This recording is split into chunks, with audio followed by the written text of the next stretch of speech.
Hi everyone. We've got another update on PPE. We just wanted to make you all aware of it. I know that some of you have heard some things on Friday and also from infection control when they do their rounding.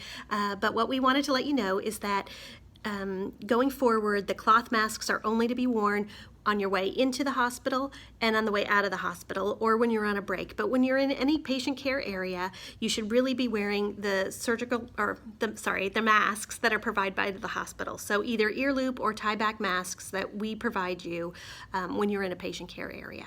You can wear the cloth masks, on your way in or your way out, and certainly, the Methodist masks that we gave you, if you want to wear those when you go to the grocery store, you're more than welcome to do that. But when you're taking care of patients or in patient care areas, please wear the hospital provided not cloth masks. And then the other thing is that the short version is, and then Sarah, Pika, and Danielle will go into some specific details, but the short version is, it doesn't matter if your patient is positive or negative or unknown, if they have symptoms or no symptoms. The key is the aerosol generating procedure. And so if your patient has an aerosol generating procedure, this is horrible, then you wear an N95. All other times you wear this mask and your face shield. So those aerosolizing procedures are delivery. So if your patient is going to have a vaginal delivery during your shift, you wear an N95. If you are a transition nurse and you go into deliveries, you wear an N95. If your patient is on 6 liters or greater of oxygen, that's also aerosolizing, so you wear an N95. But all the rest of the time, you wear this mask and a face shield. And you really need to be wearing your face shields every time you go into the patient rooms, and that is just for your protection. So now I will turn it over to Sarah Pika, who will give you some specifics about there. Sorry, can't change I don't know how this works. I'm going to hand it over to Sarah. Okay. So for antepartum, postpartum, and mother-baby, ours will pretty much stay the way we have been doing recently, which is still your hospital-provided mask. You will be wearing that with your face shield with your patient contacts, all patient contact, that we want you to have that as your extra barrier for that. As Sarah already went over the areas where you would need your N95, but if it is for non-aerosolized, oh my goodness, generating, that is harder than you think, then you just need the hospital-provided mask. You do not need the N95. If you would desire to have additional protection, you can use the Halo Pappers that are in our COVID cohort unit by rooms 2201 to 2204. Those are there for your use if you would like to have that as an additional layer of protection, but we will not be issuing N95s for those. For our antepartum, postpartum unit, and mother-baby, we do have an emergency backpack that does have N95 masks in there. That is, the PCAs have those, and they are tracking those every shift, from shift to shift. They're counting those and signing them off. If you would have a patient that would have for example, a nebulizer treatment, and you would need an N95 to provide care for them, then you would go and you would sign that out. You would not just take it out of the backpack because they are counted every shift. So you would go and you would say that you need an N95. You would put your name on the log, the date, and you would need a patient sticker for the patient that has the qualifying procedure to be able to have the N95.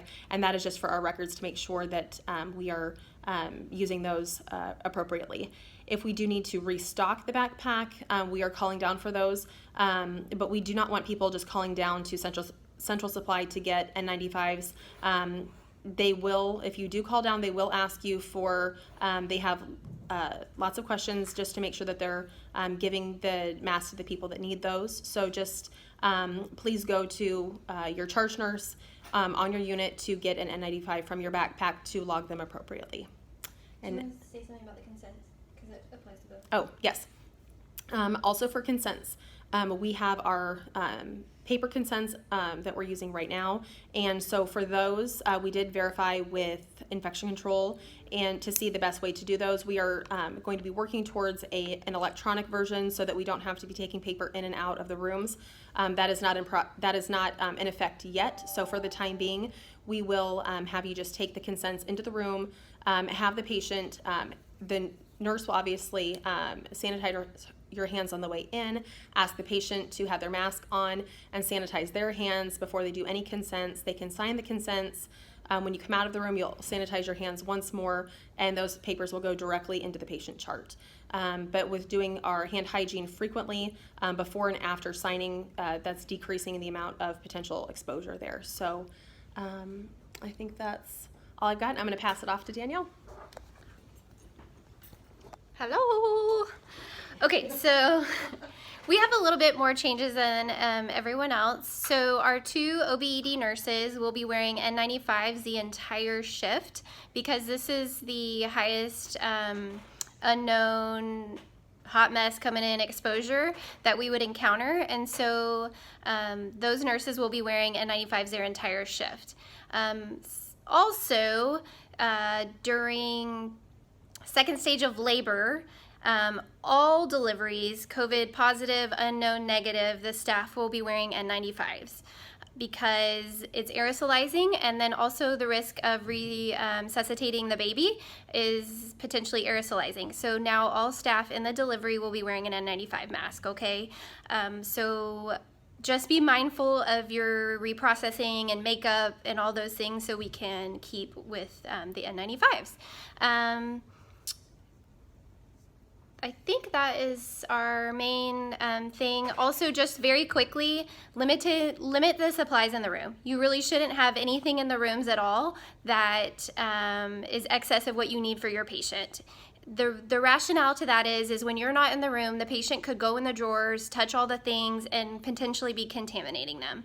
In the ORs, it's a little bit different story because the cabinets are closed and we're the only people in there. So staff are the only one exposed. So those items, we should still be limiting the supplies, but those items are okay. But the ones in the patient room, and this goes for antepartum and mother baby, if we have an unknown that comes back positive or their family member is positive and we don't know and they're in there touching all this stuff, then we're risking contamination to all those supplies. So we'll be working with you guys to get those supplies limited.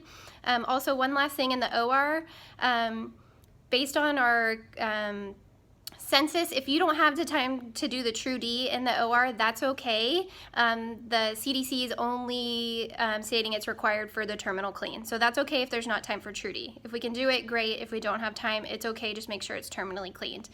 With that being said, if there's no aerosolizing treatment done, the rooms can be immediately turned over by EVS. There's no waiting period prior to cleaning if there's no aerosolizing treatment. If there is aerosolizing treatment, then we need to wait the 30 minutes for the clean. But otherwise, we can immediately strip the rooms and put someone else in there. Okay, that's all I got. Thanks.